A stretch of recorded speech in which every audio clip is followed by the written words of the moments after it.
Revelado! Avisos finais em Israel. Graça e paz, meus queridos irmãos e irmãs. Aqui é o profeta pastor Marconi Silva, trazendo uma mensagem poderosa e reveladora para os seus corações. Para começarmos, gostaria de compartilhar um versículo que guiará nossa reflexão de hoje. E acontecerá nos últimos dias, diz o Senhor, que derramarei do meu espírito sobre toda a carne, e os vossos filhos e as vossas filhas profetizarão, os vossos jovens terão visões e os vossos velhos sonharão sonhos. Atos 2:17. Hoje vamos falar sobre um tema que está chocando o mundo inteiro. Revelado, avisos finais em Israel. O que isso significa para nós como cristãos e como devemos nos preparar para os eventos que estão por vir? Antes de mergulharmos nesta importante mensagem, gostaria de pedir um favor especial a você, nosso querido espectador. Se você está gostando dos vídeos que compartilhamos aqui e deseja acompanhar mais conteúdos inspiradores como este, por favor, inscreva-se no canal Profeta Pastor Marconi Silva. Não se esqueça de ativar o sininho para receber todas as notificações e deixar seu like. Sua participação é fundamental para continuarmos trazendo mensagens edificantes e de qualidade para vocês. Foi sacudido por um desenvolvimento surpreendente em Israel, onde as tensões entre muçulmanos e judeus sobre o Monte do Templo atingiram um ponto crítico. O que isso significa para o mundo? Será que estamos testemunhando os sinais do fim dos tempos ou algo ainda mais desconcertante? Este vídeo promete desvendar esses mistérios. Mas antes de prosseguir, é crucial compreender as raízes dessas tensões. Algumas pessoas acreditam que as profecias na Bíblia não são apenas contos do passado. Elas consideram que essas previsões continuam acontecendo, como se fosse uma história pela metade sendo desenrolada diante de nós. Mas há verdade nisso? Vamos explorar essas antigas profecias para entender o que está acontecendo. Essas profecias estão dispersas em antigos livros como Isaías, Ezequiel e Daniel. Elas falam sobre coisas grandiosas como Israel se reerguendo, o povo judeu retornando para casa e Jerusalém sendo reconstruída. Até mesmo falam sobre um grande reino que está por vir. É quase como se estivessem prevendo o futuro. Sabemos que tem muitos já conhecimentos sobre essa história, principalmente se assistiram os vídeos anteriores. Mas precisamos recontar os detalhes aqui para aqueles que ainda não sabem. Quando Salomão foi coroado rei, ele sabia que precisava de um local permanente para as pessoas adorarem Yahweh. Sem delongas, ele reuniu abundância de ouro, prata, bronze, madeira de cedro e trabalhadores habilidosos de todos os lugares. Após 7 longos anos, o templo finalmente estava funcionando. Mas aqui está a reviravolta. O luxuoso templo de Salomão não durou. Por volta de 586 a.C., os babilônios, liderados pelo rei Nabucodonosor I, invadiram e destruíram tudo. Derrubaram o templo, devastaram parte da cidade e levaram os israelitas como cativos para a Babilônia. Quase uma década depois, as coisas melhoraram quando Ciro, o grande rei persa, deu o aval. Ele permitiu que muitos israelitas voltassem a Jerusalém, dando-lhes luz verde para reconstruir a cidade e o templo, com Zorobabel liderando o caminho. O segundo templo, por volta de 515 a.C., após 4 anos de duro trabalho, foi uma conquista monumental, avançando rapidamente para cerca de 37 a.C., a 4 a.C., Herodes, o Grande, teve visões grandiosas para o templo. Ele queria que ele brilhasse e mostrasse seu poder, então não economizou. Herodes fez uma reforma total. Apesar das deslumbrantes melhorias, a tragédia ocorreu novamente em 70 d.C., quando os romanos, liderados por Tito, marcharam sobre Jerusalém durante a Primeira Guerra Romano-Judaica. Infelizmente, eles sitiaram a cidade e encerraram as atividades no segundo templo. Após a destruição do templo de Herodes, o local outrora vibrante caiu em silêncio.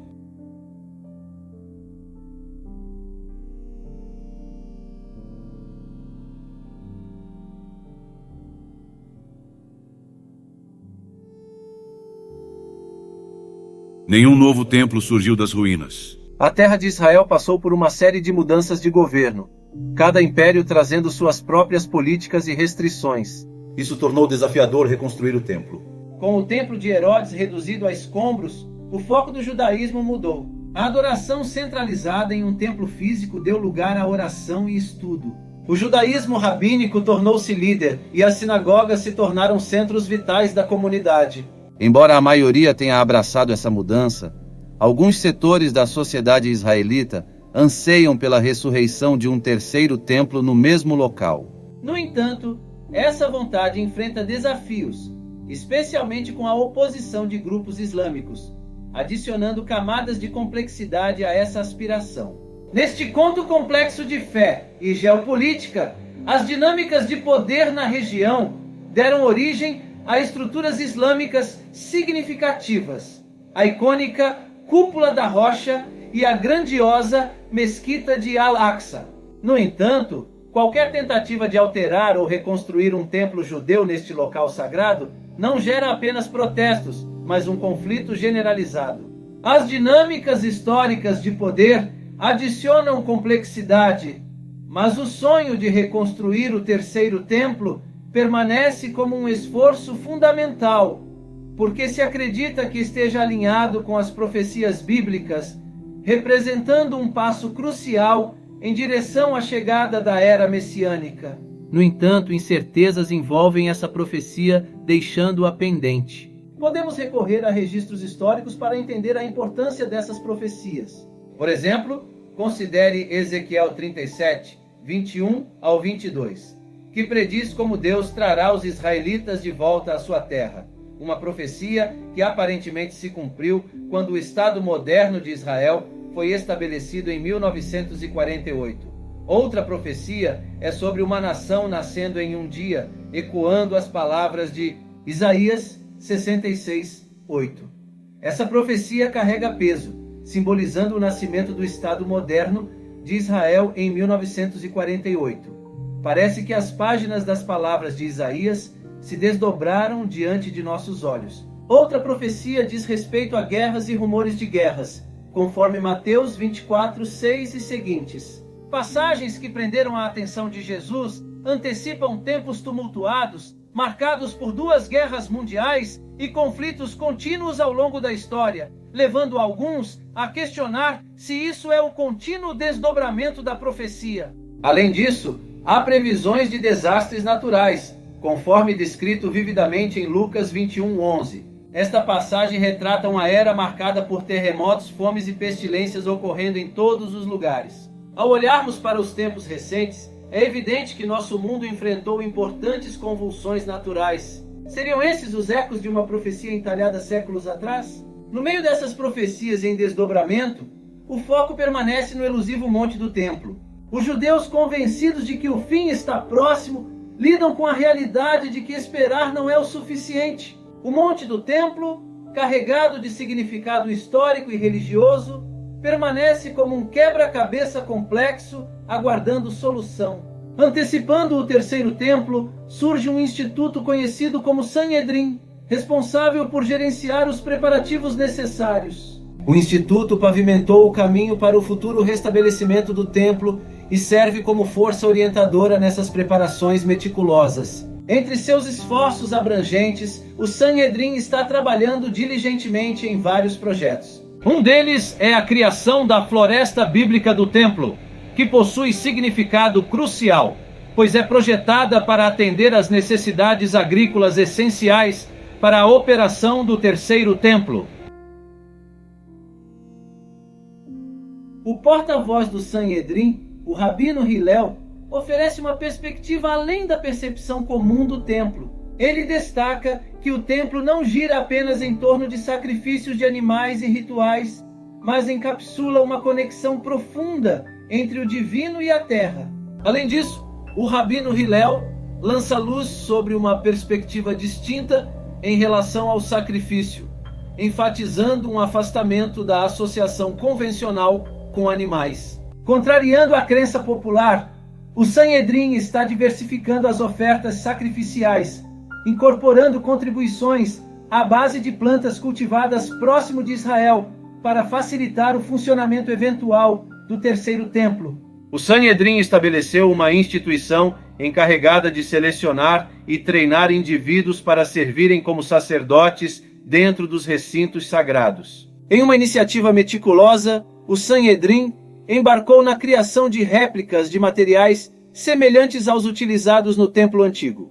Exibir alguns desses materiais oferece um vislumbre tangível da autenticidade histórica que o Sanhedrin visa recriar. No entanto, o caminho para reconstruir o terceiro templo encontra desafios únicos, notadamente com a necessidade de um bezerro vermelho, referenciado no livro de Números, capítulo 19, versos 2 e 10.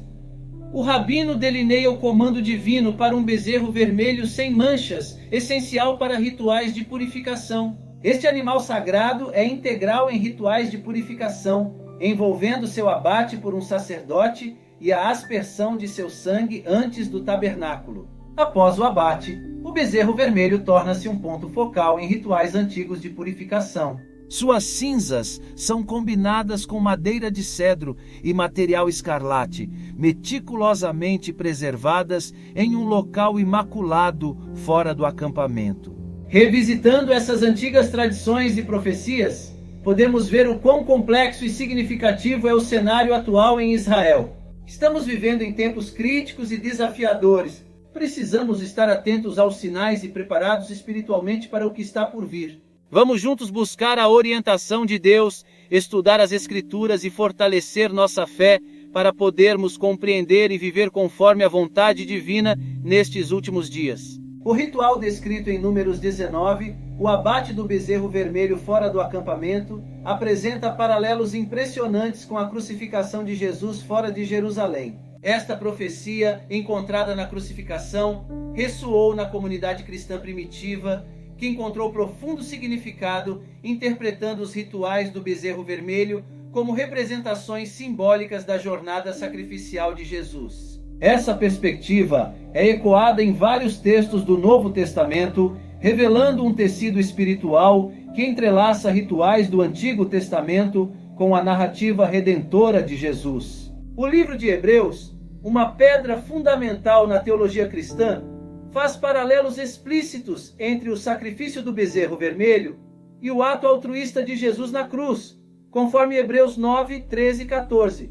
Esses antigos rituais hebraicos servem como uma premonição marcante, incorporada na Bíblia hebraica, especialmente em Gênesis e Números. O novilho vermelho torna-se um precursor simbólico para a jornada sacrificial de Jesus, uma narrativa entrelaçada com profundo significado espiritual. A busca por obter um novilho vermelho adequado, marcada por desafios tecnológicos e repetidos fracassos, ecoou o anseio da comunidade judaica pelo cumprimento profético.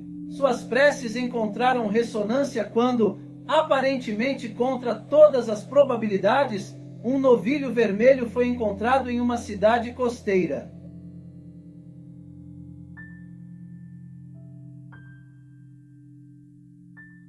Eles passaram por um período de quarentena obrigatória, determinado pela autoridade veterinária de Israel. Esse processo meticuloso, com duração de pelo menos 7 dias, assegurava a saúde e a conformidade dos novilhos com as regulamentações estabelecidas. Após a conclusão da quarentena, os novilhos vermelhos eram liberados em 2 localidades distintas em Israel, uma acessível ao público, incorporando transparência, enquanto a outra permanece oculta, envolta em mistério simbólico, preparando-se para uma profecia onde os novilhos vermelhos desempenham um papel crucial. Durante esse tempo, os novilhos vermelhos são tratados como VIPs, recebendo alimentos adequados e muita atenção, como em um spa para novilhos, até que atinjam seu 3º ano. Durante esse período, eles se preparam para um papel especial no processo de purificação. A comunidade judaica se prepara para algo grandioso, reconstruído por Kohanim, sacerdotes com roupas especiais e levitas que tocam instrumentos musicais. Eles começaram na cidade velha de Jerusalém, em Sha'ar Harpot, e foram para Shiloh, também conhecido como Salom Springs. Seguindo os mesmos caminhos da época do templo antigo, nas paradas as pessoas entoavam cânticos, dançavam e tocavam trombetas de prata. Importantes rabinos supervisionavam uma jarra dourada com água de um local não especificado. Conforme o Talmud babilônico, o ano após o Shemitah é considerado propício para a vinda do Messias. Uma profecia no livro de Amós afirma que a tribo de Israel será trazida de volta de outras nações, e o Talit também fala sobre os tempos difíceis que ocorrerão antes da vinda do Messias. Não está claro se os judeus construirão outro templo real antes que Cristo retorne, pois um templo espiritual já está sendo construído. O mais importante é fazer parte do templo espiritual de Deus, vivendo uma vida de retidão. Para compreender o significado de Armagedon em um contexto bíblico, voltamos ao livro do Apocalipse, que afirma: e os congregaram no lugar que em hebraico se chama Armagedon. Armagedon, como descrito no Apocalipse, é um local de reunião para exércitos durante o fim dos tempos, representando um evento colossal onde as nações se reúnem para lutar contra Deus. Apocalipse 19, 11 e 21 define o retorno de Jesus Cristo à Terra como um guerreiro vitorioso, liderando um exército de anjos, interrompendo a batalha entre o bem e o mal e vinculando-a ao terceiro templo. Embora a batalha de Armagedon seja prevista para ocorrer após a construção do terceiro templo, preocupações surgem devido à crise contínua na cidade sagrada. As tensões crescentes entre muçulmanos e judeus sobre a posse do monte do templo levantam questões sobre a possível conexão entre essas crises e a batalha de Armagedon profetizada. Em meio a essas incertezas, a esperança é que a vontade de Deus prevaleça, independentemente do cenário atual. Revisitando essas antigas tradições e profecias, podemos ver o quão complexo e significativo é o cenário atual em Israel. Estamos vivendo em tempos críticos e desafiadores. Precisamos estar atentos aos sinais e preparados espiritualmente para o que está por vir. Vamos juntos buscar a orientação de Deus, estudar as Escrituras e fortalecer nossa fé para podermos compreender e viver conforme a vontade divina nestes últimos dias. À medida que navegamos pelas complexidades das profecias antigas e das tensões contemporâneas em Israel, é claro que estamos testemunhando um momento crucial na história. O sonho de reconstruir o terceiro templo permanece como um esforço fundamental para muitos, alinhado com profecias bíblicas e visões messiânicas.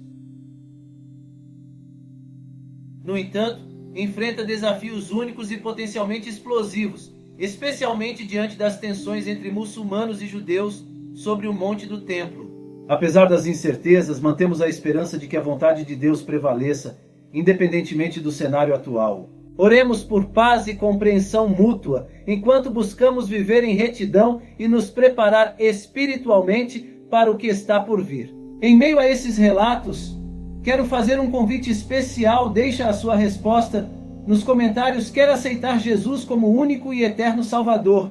Se dizer sim, prepare-se às mais de 8.000 promessas que Ele tem para você.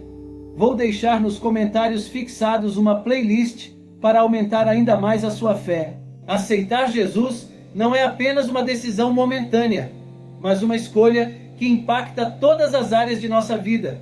Significa reconhecer nossa necessidade de redenção, admitir nossas falhas e pecados e abrir nossos corações para receber o dom gratuito da salvação que Jesus oferece através de seu sacrifício na cruz. É um convite para uma relação íntima com Deus, onde encontramos propósito, esperança e a promessa de vida eterna. Ao aceitarmos Jesus como nosso Salvador, somos convidados a embarcar em uma jornada de transformação pessoal e espiritual. Somos convidados a nos render completamente a Ele, permitindo que Ele guie nossas vidas, nos ensine, nos transforme e nos capacite a viver de acordo com Sua vontade.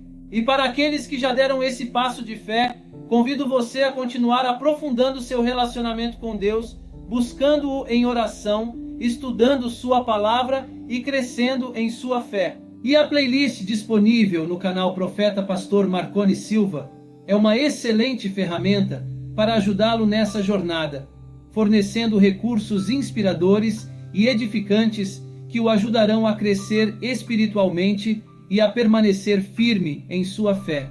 Até o próximo!